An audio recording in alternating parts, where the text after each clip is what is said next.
अस्सलाम dear viewers, welcome to my channel 80 lectures. आज हम ग्रेड 9 और 11 की फ़िज़िक्स के बारे में डिस्कस करेंगे। आज का हमारा टॉपिक है prefixes and scientific notation. Prefixes क्या होते हैं? प्रीफिक्सेस आर द वर्ड्स और लेटर्स एडेड बिफोर ऐसे units such as kilo, mega, giga. Prefixes ये वर्ड्स या लेटर्स होते हैं जो ऐसे यूनिट्स से पहले लिखे जाते हैं। इनमें किलो, मेगा, गीगा और भी बहुत सारे हैं। ये हमने कुछ एग्जांपल्स ली हैं। सबसे पहले हमें एस आई यूनिट्स का पता होना चाहिए होता क्या है। यूनिट्स क्या है? The standard quantity is called unit. एक ऐसी क्वांटिटी जो एक स्टैंडर्ड हो बिल्कुल, जिसकी हमारी वैल्यू हमें पता हो, उसे कहेंगे यूनिट। इसकी एक्सप्लेनेशन हम करते हैं, कुछ थोड़ी बहुत है क्या। अगर हमने कोई चीज़ मेजर करनी है या कोई चीज़ हम ले रहे हैं, उसका मतलब ये नहीं कि हम उसको काउंट करें। सिर्फ काउंटिंग से ही उसकी मेजरमेंट नहीं होती। Measuring is not only simply counting. ये सिंपली काउंटिंग नहीं है। For example, if we need milk और sugar, we must also understand how much quantity of milk और sugar we are talking about. अगर हम कुछ मिल्क ले रहे हैं तो हमें पता भी होना चाहिए कि मिल्क है कितना। For this purpose we need of some standard quantities for measuring और कंपेयरिंग ऑफ अननोन क्वांटिटीज़। तो अगर हम शॉप से लेने जा रहे हैं मिल्क, तो शॉपकीपर जो है, वो जो मिल्क बेच रहा है, उससे पता होगा कि कौन सी कितना मिल्क मैं इनको दे रहा हूँ। तो वो मेजरमेंट करके देगा, तो उसके पास कोई स्टैंडर्ड क्वांटिटी होगी जिससे वो मेजर करेगा या उससे कंपैरिजन करेगा। Once a standard is set for quantity, अगर एक स्टैंडर्ड सेट हो जाए, then it can be expressed in term of standard quantity. फिर हम उसको स्टैंडर्ड क्वांटिटी के अंदर एक्सप्रेस कर सकते हैं। पहले हमें स्टैंडर्ड तय करना पड़ेगा। This standard quantity is called a unit. उसको हम यूनिट कहते हैं। अब ऐसा यूनिट्स क्या होता है? ऐसा यूनिट्स सिस्टम इंटरनेशनल, इसके ये एक एब्रीवेशन है। सिस्टम इंटरनेशनल है क्या? सिस्टम इंटरनेशनल पहले ऐसे होता था कि हर मुल्क में, हर कंट्री में अपना एक मेजरमेंट का सिस्टम था। तो 1960 में एक ये डिसीजन लिया गया कि पूरी दुनिया में एक जैसा ही सिस्टम होना चाहिए। तो एक कॉन्फ्रेंस हुई पेरिस में, उसको है 11th कॉन्फ्रेंस कहते हैं। उसमें ये तय पाया कि पूरी दुनिया में जो बेस क्वांटिटीज़ हैं, उनके सब के एक ही सिस्टम पूरी दुनिया में राइज किया जाए। तो उस सिस्टम को सारी दुनिया में फिर एक्सप्लेन कर दिया गया और उसकी कॉपीज़ बना के हर पूरी जितनी भी क्वांटिटीज़ थी वो पूरी दुनिया में डिलीवर कर दी गई। तो उसमें ये तय किया गया कि पूरी दुनिया में यही सिस्टम इस्तेमाल होगा। उस सिस्टम का नाम फिर सिस्टम इंटरनेशनल रखा गया। उसको कॉमनली एस आई कहते हैं, एस आई सिस्टम इंटरनेशनल। और इसके में जो यूनिट्स इस्तेमाल होते हैं वो हैं एस आई यूनिट्स। एक्सप्लेन करते हैं हम। The 11th general conference on weights and measurement held in Paris in 1960। 11th conference हुई 1960 में, ये पेरिस के अंदर हुई थी। जो किसके बारे में थी? वेट्स एंड मेजरमेंट्स के बारे में। In which decided to adopt a world wide system of measurement, कि पूरी दुनिया में एक जैसा ही सिस्टम होना चाहिए, which is called international system of units. इसका नाम रख दिया गया international system of units. The international system of units is commonly referred as S I. अब एस आई की समझ आ गई। एस आई क्या होता है? इस सिस्टम इंटरनेशनल को जो कॉन्फ्रेंस हुई, उस सिस्टम इंटरनेशनल जो यूनिट्स का था, उसका नाम रख दिया गया एस आई यूनिट्स या एस आई रख दिया गया। Here we write some prefixes, symbols and multipliers. यहाँ हम प्रीफिक्सेस के बारे में पढ़ रहे थे, तो प्रीफिक्सेस के बारे में थोड़ा सी मालूमात हम और हासिल करते हैं। प्रीफिक्सेस होते क्या हैं? सबसे पहले किलो। किलो को के से रिप्रेजेंट करते हैं और ये 10⁻³ होता है, +3। मेगा को m से रिप्रेजेंट करते हैं और इसकी पावर 10⁶ होता है। गीगा g से रिप्रेजेंट होता है, 10⁹ होता है। सेंटी स्मॉल c होता है, 10⁻²। मिली m स्मॉल होता है और 10⁻³ और माइक्रो म्यू होता है और ये 10⁻⁻6 और नैनो स्मॉल n 10⁻⁹। इसमें एक चीज़ नोट करें कि जो पॉजिटिव जो हायर क्वांटिटीज़ हैं, ज़्यादा जिनकी पावर्स है, जो ज़्यादा वैल्यू है, वो पॉजिटिव में है और जो स्मॉल वैल्यूज़ हैं वो नेगेटिव में है। दूसरा, जो हायर वैल्यूज़ है, ज़्यादा वैल्यूज़ हैं, उनकी जो एब्रीवेशन या उनके जो सिंबल इस्तेमाल हुए हैं वो भी कैपिटल लेटर्स हैं, जैसे किलो का कैपिटल के है, मेगा का एम है, गीगा का जी है। लेकिन जो स्मॉल है नेगेटिव साइन वाली हैं उनके जो सिंबल इस्तेमाल हुए हैं वो भी स्मॉल इस्तेमाल हुए हैं। सेंटी का सी स्मॉल है, एम स्मॉल है और एन स्मॉल है। ये इंपॉर्टेंट नोट भी लिखा मैंने इसी के बारे में है। Large quantities has power of 10 positive and small quantities has power negative, and large quantities are expressed by capital letters like mega, giga, kilo. Small quantities are expressed by small letters like centi, small c, milli and small m, nano, small n. ये clear हो गया होगा। Scientific notation क्या होती है? In this notation, a number is expressed as some power of 10 multiply a number between 1 and 10. ये एक ऐसी नोटेशन है जिसमें ये 10 की पावर दी जाती है और नंबर्स के दरमियान पॉइंट लगा आ जाता है। तो ये होता क्यों है, ऐसा क्यों है, साइंटिफिक नोटेशन क्यों इस्तेमाल हुई? कुछ ऐसे वर्ड्स थे, कुछ ऐसे नंबर्स थे, ऐसे बड़ी बड़ी वैल्यूज़ थी जिनको पेपर पे लिखना भी मुश्किल था। तो फिर ये फैसला किया गया कि उनको 10 की पावर के अंदर लिखा जाए और उस नंबर में से चंद एक नंबर को उसमें से निकाल दिया जाता था और कुछ नंबर्स को जो शुरू वाले उनको लिखा जाता था और बाकी 10 की पावर बना दिया जाता था। तो फिर वो वैल्यू छोटी हो जाती थी, तो उसको साइंटिफिक नोटेशन कहा गया।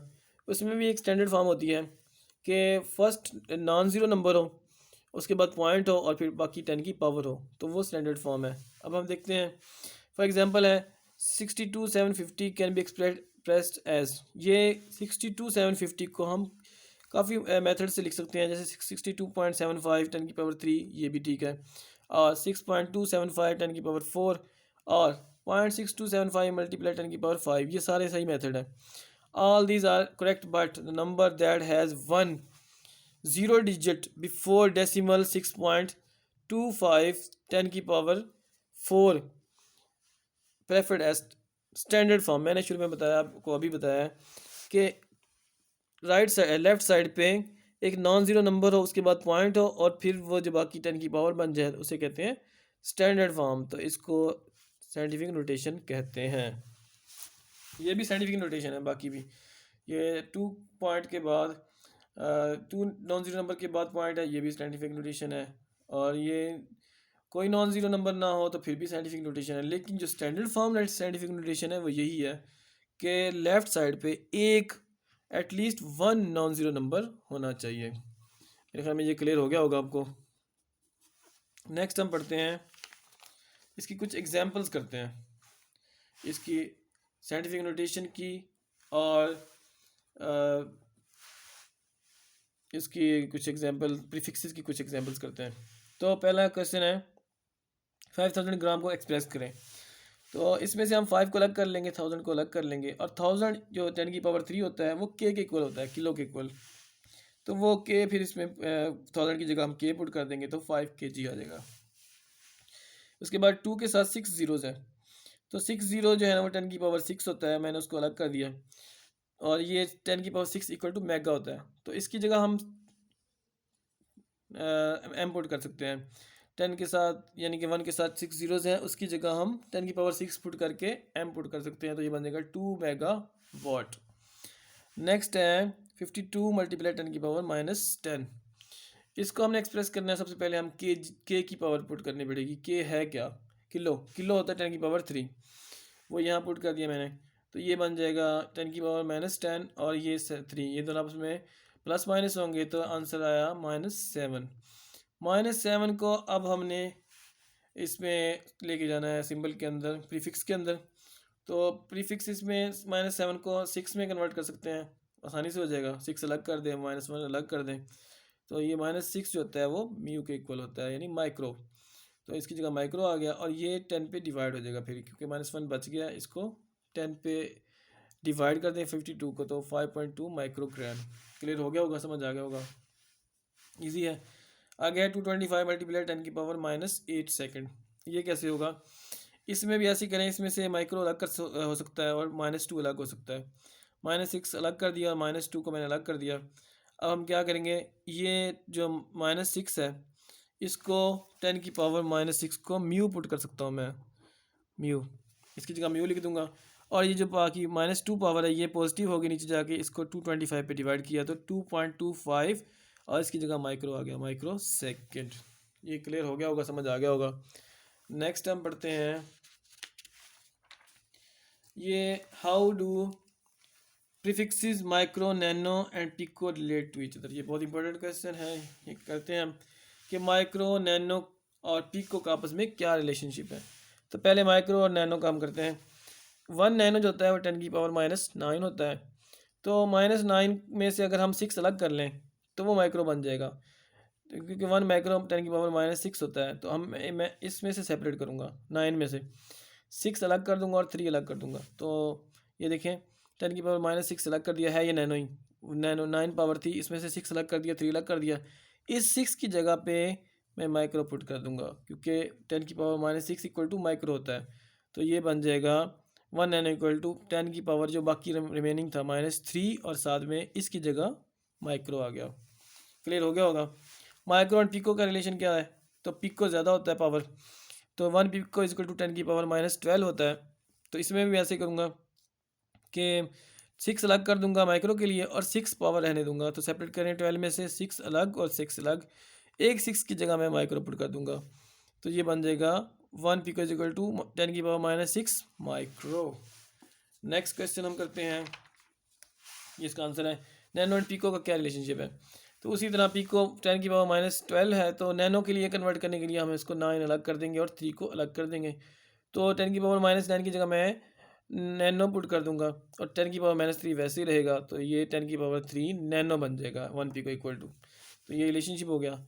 नेक्स्ट क्वेश्चन है your hair grow at the rate of 1 millimetre per day, find their growth rate in nanometre per second हमने फाइंड करना है।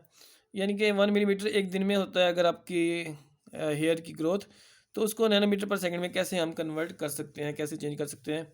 तो सबसे पहले लिखिए 1 मिलीमीटर पर डे, एक दिन में 86,400 सेकंड होते हैं, यानी 86,400 सेकंड एक दिन में होते हैं, ये हमें पता है। तो मैं इसको फिर डिवाइड कर दूंगा, डे पे डिवाइड हो रहा है तो 86,400 पे या 86,400 पे डिवाइड कर दूंगा। 1 मिलीमीटर को तो डिवाइड मैंने कर दिया।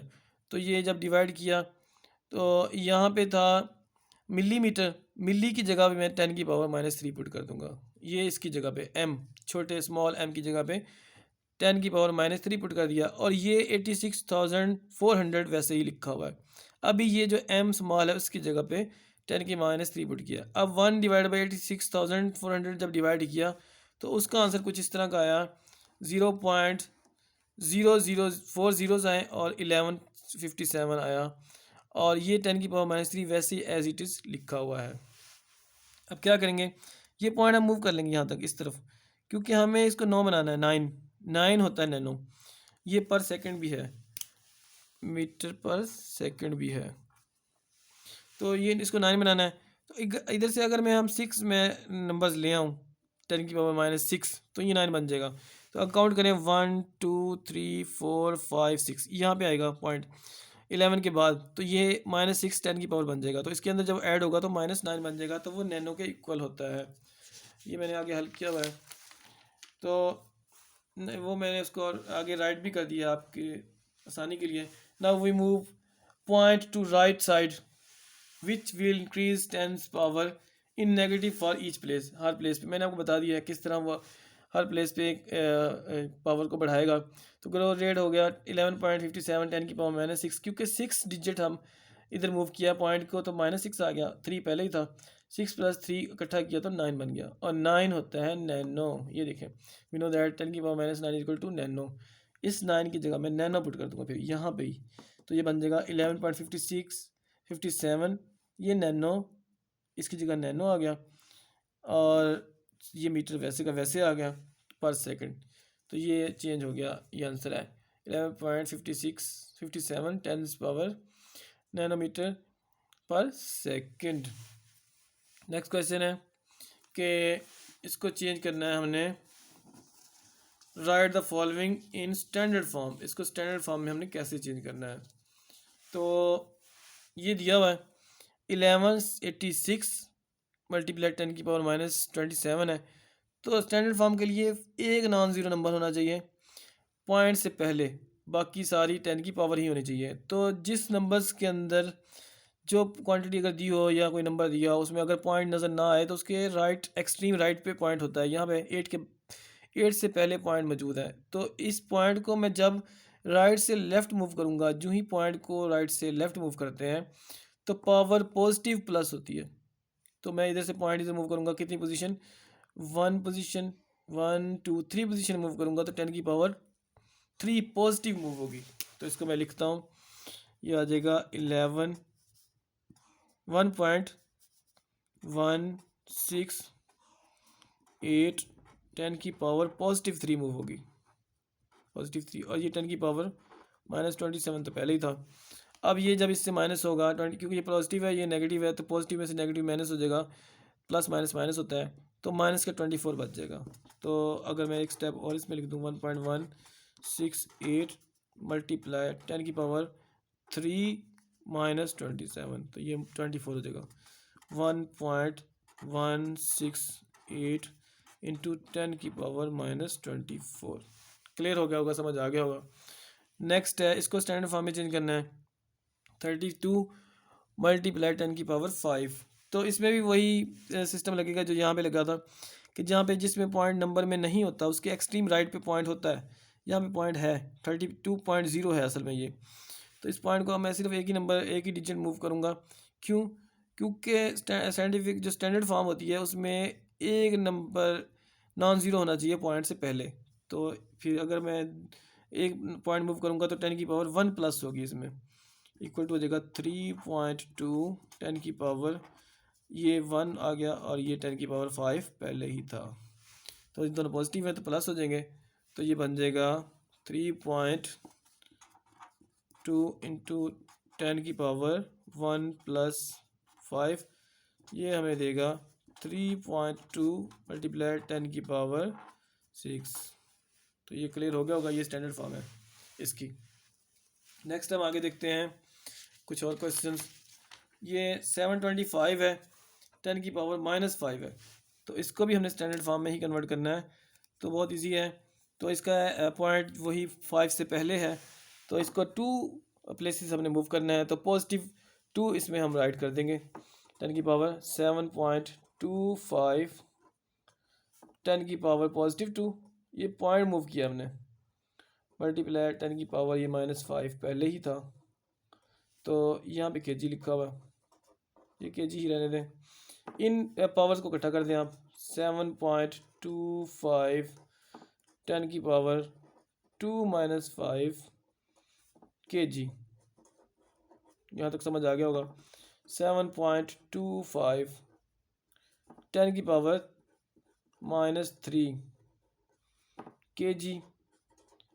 अब इसको भी कन्वर्ट करना पड़ेगा दोनों को, क्योंकि ये भी -3 में है और ये भी केजी है, तो फिर इसको मैं अगर किलो की पावर भी पुट कर दूं तो किलो जो होती है 10 की पावर पॉजिटिव 3 होती है, तो ये बन जाएगा 7.25 10 की पावर ये पॉजिटिव 3 किलो की जगह आ गया, और ये -3 पहले है और पॉजिटिव 3 किलो की जगह आ गया, और साथ में ये ग्राम हो गया। तो ये हमें आंसर देगा 7.25, ये पॉजिटिव 3 नेगेटिव 3 से कैंसिल हो जाएगा, तो ग्राम, ये इसका आंसर। ये आंसर भी सही हो सकता है अगर हमने सिर्फ स्टैंडर्ड फॉर्म में ही चेंज करना है।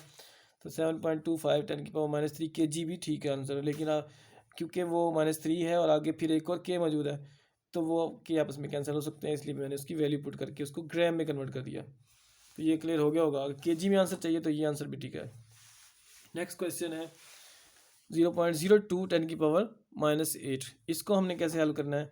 तो इसमें से पॉइंट को लेफ़्ट से राइट मूव करना पड़ेगा, क्योंकि एक नॉन ज़ीरो नंबर होना चाहिए, एक नॉन ज़ीरो नंबर पॉइंट से पहले होना चाहिए। तो ये 2 के बाद पॉइंट जाएगा और लेफ़्ट से राइट, यूँ ही लेफ़्ट से राइट पॉइंट आता होता है तो पावर नेगेटिव में बढ़ती होती है। राइट से लेफ़्ट जाए तो पॉजिटिव, लेफ़्ट से राइट आए तो नेगेटिव बढ़ती होती है। तो फिर 2 पोजीशन आए हैं तो पावर 2 बढ़ेगी, 2.0 10 की पावर ये -2 ये वाला बढ़ गया, और -8 तो पहले ही था, -8 10 की पावर -8 पहले ही था। तो ये -10 हो जाएगा। तो 2.0 मल्टीप्लाई 10 की पावर -10, ये आंसर हो सकता है इसका स्टैंडर्ड फॉर्म में। नेक्स्ट है ये right the following quantities in standard form, इनको भी स्टैंडर्ड फॉर्म में लिखना है। तो बहुत इजी है, यहाँ पे पॉइंट आपको नज़र आ रहा होगा, जो जहाँ पे पॉइंट नहीं होता उसको उसके लास्ट में पॉइंट होता है, यानी कि एक्सट्रीम राइट पे। तो यहाँ पे पॉइंट है, इसकी कितनी पोजीशन मूव करेंगे हम, 1 2 3 पोजीशन मूव करेंगे। तो ये बन जाएगा 6.4, ये जीरो ना भी लिखे कोई मसला नहीं है, 10 की पावर 3 किलोमीटर, ये इसकी स्टैंडर्ड फॉर्म है। इसको अगर देखें, इसके भी एक्सट्रीम राइट पे ही पॉइंट है, तो फिर इसकी पोजीशन मूव करें 1 2 3 4 5 पोजीशन मूव करेंगे। तो 3.8 इंटू 10 की पावर 5 किलोमीटर। नेक्स्ट है 3 के साथ कितने जीरोस हैं, 1 2 3 4 5 6 7 8 जीरोस हैं 3 के पास साथ। तो इसको हम कन्वर्ट करते हैं, 3 मल्टीप्लाई 10 की पावर कितने, 1 2 3 4 5 6 7 8 जीरोस हैं मीटर पर सेकंड। तो ये इसकी स्टैंडर्ड फॉर्म हो चुकी है, क्योंकि पॉइंट अगर हम मूव करेंगे यहाँ पे करेंगे तो सारे जीरोस गायब हो जाएंगे, तो वो 10 की पावर बन गया। अब पॉइंट के हिसाब से करें तो 8 पोजीशन हम जाएंगे, 1 2 3 4 5 6 7 8 पोजीशन। तो पॉइंट यहाँ पे ही आएगा, 3.0 आएगा 10 की पावर 8। तो ये क्लियर हो गया होगा, मेरे ख्याल में समझ आ गया होगा। ये 0.8 मीटर पर सेकंड है। सेकंड इन ए डे, एक दिन में कितने सेकंड होते हैं, तो 86,486,400 सेकंड होते हैं। तो इसको हम सेकंड को करें तो क्या बनेगा, ये कितनी पोजीशन यहाँ पे पॉइंट है, 1 2 3 4 पोजीशन गए हैं, 8.64 10 की power 1 2 3 4 position 4 second. Last question है इसमें, और screw gauge has 50 division on its circular scale. The pitch of the screw gauge is 0.5 millimetre. ये स्क्रू गेज के जो सर्कुलर स्केल है उस पर 50 डिवीजन है, उसकी पिच 0.5 मिलीमीटर है। इसका लीस्ट काउंट फाइंड करना है, तो उसके लिए आपको फार्मूला आना चाहिए जिस लीस्ट काउंट का। तो number of division on circular scale 50 है, pitch of screw gauge 0.5 millimetre, ये डाटा गिवन है हमें, ये इसमें है मौजूद है, ये पिच है और ये नंबर ऑफ डिवीजन है। तो फार्मूला होता है least count is equal to pitch over number of division on circular scale. ये बहुत सादा सा फार्मूला है। तो पिच की वैल्यू पुट कर देंगे, कितनी है, पिच है उसकी 0.5 मिलीमीटर, और जो उसका नंबर ऑफ डिवीजन है वो 50 है। दोनों का डिवाइड किया तो 0.01 मिलीमीटर, क्योंकि मिलीमीटर में पिच थी तो इसलिए आंसर मिलीमीटर में आया। अगर इसको सेंटीमीटर में कन्वर्ट करना है तो 10 पे मज़ीद डिवाइड कर दें, तो जब 10 पे डिवाइड किया तो आंसर आया 0.001 सेंटीमीटर। ये लीस्ट काउंट होता है स्क्रू गेज का। तो आज के लेक्चर में इतना ही। वीडियो देखने के लिए थैंक यू।